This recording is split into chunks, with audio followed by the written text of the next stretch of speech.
Senator Paterson. Thank you, Madam President. I rise to recognise the 70th anniversary of the establishment of Australia's secret intelligence service, ASIS. In May of 1952, the horrors of World War II were fresh in the minds of many Australians. The Korean War was underway and the Cold War presented an ever-present risk of going hot. Australia has always benefited from the trusted relationships of our most important allies. Our like-minded partners were as important in 1952 as they are today. However, the then Prime Minister, Robert Menzies, knew that Australia could not simply rely upon friends to share important information. He knew Australia needed to develop its own ability to collect foreign intelligence and to conduct covert operations in our national interest.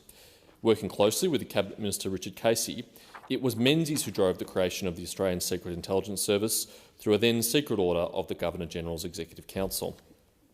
The new agency was to be led by Alfred Deakin Brooks, a former Army intelligence officer. The new agency took much inspiration from Great Britain's MI6 and was charged with two key priorities: the collection of foreign intelligence offshore and the execution of special operations. These operations were envisaged to be very much like the type undertaken in the Second World War, where brave men and women risked their lives to uncover secrets, cultivate critical knowledge and engage in clandestine activities to disrupt or deter an enemy. These two priorities remain the core mission of the modern Australian Secret Intelligence Service, and they remain as relevant today as we confront our own dangerous geopolitical reality. By its very nature, Australians will never know the names or much of the work undertaken by ASIS officers in defence of our national interest. Other than the Director-General, Paul Simon, and his deputies, Fabio Maloney and Catherine Byrne, they cannot even legally be named. But there are many station chiefs, officers, analysts and data scientists here in Australia and around the world whose work makes us safer every day. We do not have to look far to find significant threats to peace, stability and prosperity in the world today. Our European friends face significant hostility from an aggressive and expansionist Russia. Vladimir Putin's invasion of Ukraine has implications for the whole world and presents a real threat to the free and democratic institutions we seek to defend and uphold. Closer to home, the Chinese Communist Party continues to embark on a military build-up of historic proportions. While the PLA Air Force routinely harasses the people of Taiwan and engages in increasingly aggressive tactics in an attempt to prevent free transit in the Indo-Pacific. We have been warned by our own security agencies, including ASIO, of industrial-scale espionage, foreign interference and cyber attacks against our universities, research institutions, government departments and commercial entities. Meeting these challenges requires all elements of statecraft, including soft power tools like diplomacy and hard power tools like a potent and capable Australian Defence Force.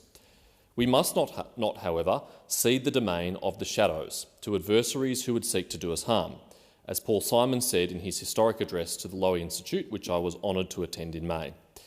In that insightful speech, Mr Simon acknowledged that our adversaries are spying on us, that they are seeking to weaken our institutions and bend our values.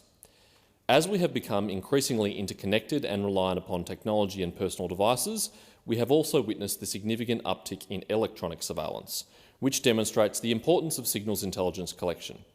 Australia has rightly invested in those capabilities and provided those collection agencies, including the Australian Signals Directorate, with appropriate legislative tools to combat cyber threats. But the current strategic environment underlines the ongoing contemporary relevance of and significant need for a well-resourced human intelligence collection agency. The challenges posed by technological advances, including ubiquitous technical surveillance, means that human intelligence collection is becoming increasingly difficult, as the risk of exposure grows that much higher. But that does not reduce the value of the unique insights that only human intelligence can provide into the plans, intentions and capabilities of our potential adversaries. I have every faith in our intelligence officers and their leadership, but as policymakers, it is our responsibility to listen and consider the best ways that we can equip them with the necessary tools and sufficient resources to carry out their vital work in some of the most dangerous places of the world. So as we thank ASIS and its dedicated people for these 70 years of service in the national interest, we must also reflect what they will need from us to meet the contest in the decades ahead. Thank you.